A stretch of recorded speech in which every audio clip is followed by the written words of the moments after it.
बीच आपको बता दें कि लखनऊ से बड़ी खबर है, नामांकन करने दारा सिंह पहुंचे हैं। तो सीएम योगी, प्रदेश अध्यक्ष मौजूद, दोनों डिप्टी सीएम भी मौके पर मौजूद। तो लखनऊ से यह बड़ी खबर आपको बता रहे हैं। एमएलसी नामांकन चुनाव को लेकर दारा सिंह अब नामांकन के लिए पहुंचे हैं। सीएम योगी, प्रदेश अध्यक्ष मौजूद, उनके साथ दोनों डिप्टी सीएम ब्रजेश पाठक और केशव प्रसाद मौर्य भी मौजूद। तो देखिए, तस्वीर भी टीवी स्क्रीन पर आपको नजर आ रही होगी। नामांकन करते हुए दारा सिंह, उनके नाम का ऐलान बीजेपी की तरफ से यहां पर किया गया है।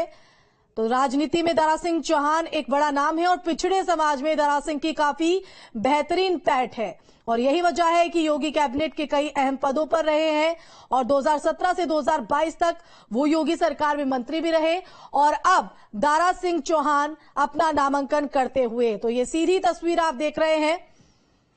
पूर्व महेंद्र सिंह और मंत्री और जेपीएस राठौर भी मौजूद है। एक्सक्लूसिव तस्वीर न्यूज स्टेट पर आपको दिखा रहे हैं। दोनों डिप्टी सीएम केशव प्रसाद मौर्य और ब्रजेश पाठक भी मौजूद।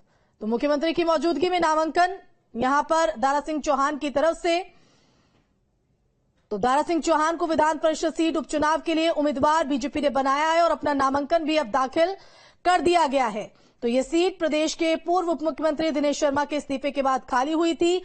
इस सीट पर अब उपचुनाव होना है और जो विश्वास पार्टी की तरफ से दारा सिंह चौहान पर जताया गया है, उस विश्वास पर खरा उतरने के लिए नामांकन दाखिल दारा सिंह चौहान की तरफ से। ये एक्सक्लूसिव तस्वीर आपके टीवी स्क्रीन पर हम दिखा रहे हैं नामांकन के दौरान की।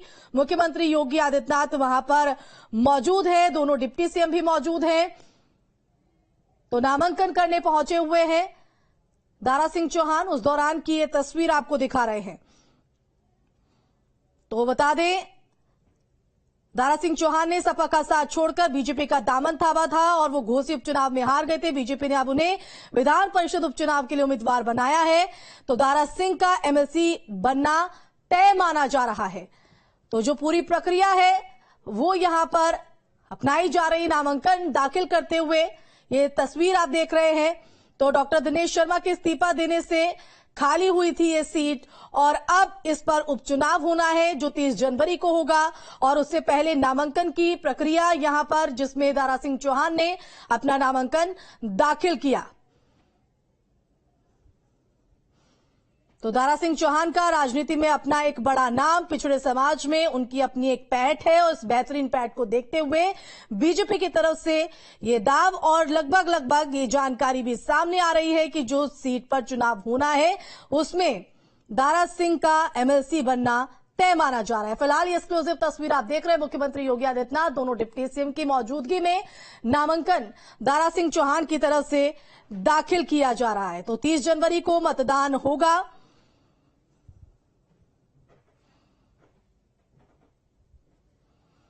तो 30 जनवरी को सुबह 9 बजे से शाम 4 बजे तक मतदान और इसी दिन शाम 5 बजे मतगणना भी हो जाएगी और एमएलसी सीट के इस उपचुनाव में दारा सिंह चौहान का जीतना, एमएलसी बनना तय माना जा रहा है। तो देखिए, चेहरे पर मुख्यमंत्री योगी आदित्यनाथ के मुस्कान ये साफ तौर पर कॉन्फिडेंस को झलका रही है। तो राजनीति में एक बड़ा नाम है, अहम रोल दारा सिंह चौहान का। सपा का छोड़कर दामन, बीजेपी का दामन उन्होंने थामा था और जो विश्वास यहां पर उन पे जताया गया, उस विश्वास पर भी वो खरा उतरे। पिछड़ों पर उनकी अपनी एक बेहतरीन पैठ है और अब इसी पैठ के चलते एमएलसी बनना भी उनका तय माना जा रहा है। तो फिलहाल नामांकन के लिए दारा सिंह पहुंचे हुए हैं, ये तस्वीर आप देख रहे हैं। संवाददाता शुभम पांडे भी हमारे साथ फोन लाइन पर जुड़ गए हैं। शुभम, क्या अपडेट, क्या नामांकन दाखिल कर दिया गया दारा सिंह चौहान की तरफ से? जी बिल्कुल, जैसा कि अभी न्यूज स्क्रीन पर आप एक्सक्लूसिव देख रहे थे कि सामने डिप्टी सीएम, उनके साथ दोनों डिप्टी सीएम केशव प्रसाद मौर्य और ब्रजेश पाठक मौजूद थे। उसी दौरान बीच में दारा सिंह चौहान का नामांकन प्रक्रिया वो पूरी की गई। इस दौरान उत्तर प्रदेश भारतीय जनता पार्टी के भी प्रदेश अध्यक्ष भूपेंद्र सिंह चौधरी मौजूद रहे। उत्तर प्रदेश की सरकार में मंत्री शिव प्रताप शाही, सुरेश खन्ना, जेपीएस राठौर, AK शर्मा समेत तमाम कैबिनेट मिनिस्टर इस दौरान मौजूद रहे और ये आपने एक्सक्लूसिव विजुअल देखे न्यूज स्टेट पर, जिसके साफ तौर पर दिख रहा है कि सामने जो तमाम मंत्रियों के बीच में दारा सिंह चौहान अपना नामांकन प्रक्रिया पूरा कर चुके हैं और इस दौरान अभी थोड़ी देर पहले ही डिप्टी सीएम समेत तमाम जो मंत्री हैं वो भी यहाँ से निकल चुके हैं और अभी फिलहाल जो बताया जा रहा है इस प्रक्रिया के बाद जो तमाम आगे की प्रक्रिया उसको पूरा करने का काम यहाँ पर तमाम मंत्रियों के साथ बैठ करके भारतीय जनता पार्टी प्रदेश अध्यक्ष उद्धव ठाकरे का विचार विमर्श शुरू हो रहा है, क्योंकि इसके बाद कहीं ना कहीं आप समझिए कि जो उत्तर प्रदेश योगी सरकार के एक्सटेंशन को लेकर के जो तमाम तरह की बातें कही जाती, कयास लगाए जा रहे हैं, उसमें भी कहीं ना कहीं आने वाले दिनों में 22 जनवरी के बाद उत्तर प्रदेश योगी सरकार के जो एक्सटेंशन है उसको लेकर के भी चर्चाएं अब तेजी के साथ लोगों के बीच में है। बिल्कुल, और जो तस्वीर हम देख पा रहे हैं ये तस्वीर बेहद महत्वपूर्ण, दिग्गजों के बीच दारा सिंह चौहान ने अपना नामांकन दाखिल किया शुभम। और इस तस्वीर में जो जैस्तर हम तमाम दिग्गजों के देख रहे हैं, मुख्यमंत्री योगी आदित्यनाथ के चेहरे पर भी जो मुस्कान है वो साफ तौर पर कॉन्फिडेंस को झलका रही है कि ये तो सिर्फ एक महज प्रक्रिया ही है, जीतना तो लगभग कहीं ना कहीं दारा सिंह का तय। देखिए सामान्य प्रक्रिया है, उसी को पूरा करने का काम यहाँ पर भारतीय जनता पार्टी की तरफ से किया जा रहा है और यही वजह है कि आत्मविश्वास से भरा हुआ पूरा कैबिनेट मिनिस्टरों का दल और इस बीच उत्तर प्रदेश के मुख्यमंत्री योगी आदित्यनाथ आत्मविश्वास उनके जैसा कि साफ झलक रहा है, क्योंकि देखिए दूसरा विपक्ष की तरफ से कैंडिडेट है नहीं, कोई प्रत्याशी है नहीं, तो साफ तौर पर इसके परिणाम भी लगभग तय है, जिसमें कोई जो है इस तरह की मतलब स्थिति नहीं है, क्योंकि अकेले ही भारतीय जनता पार्टी के प्रत्याशी है तो निर्विरोध है, तो इनका लगभग चुना जाना चाहिए। महज एक प्रक्रिया है जिसका पालन यहाँ पर जो है करती हुई भारतीय जनता पार्टी नजर आ रही है और इसी प्रक्रिया को पूरा करने का काम यहाँ पर आज उत्तर प्रदेश की सरकार के तमाम मंत्रियों के साथ उत्तर प्रदेश के मुख्यमंत्री योगी आदित्यनाथ की उपस्थिति में भारतीय जनता पार्टी के प्रदेश अध्यक्ष की उपस्थिति में इस पूरी प्रक्रिया को नामांकन प्रक्रिया को पूरा करने का काम यहाँ पर किया जा रहा है। बिल्कुल शुभम, और जैसे कि हम देख रहे हैं एक तरफा ये कहीं ना कहीं जीत है, क्योंकि विपक्ष की तरफ से जैसा कि आपने बताया कि कोई प्रत्याशी नहीं आया है सामने।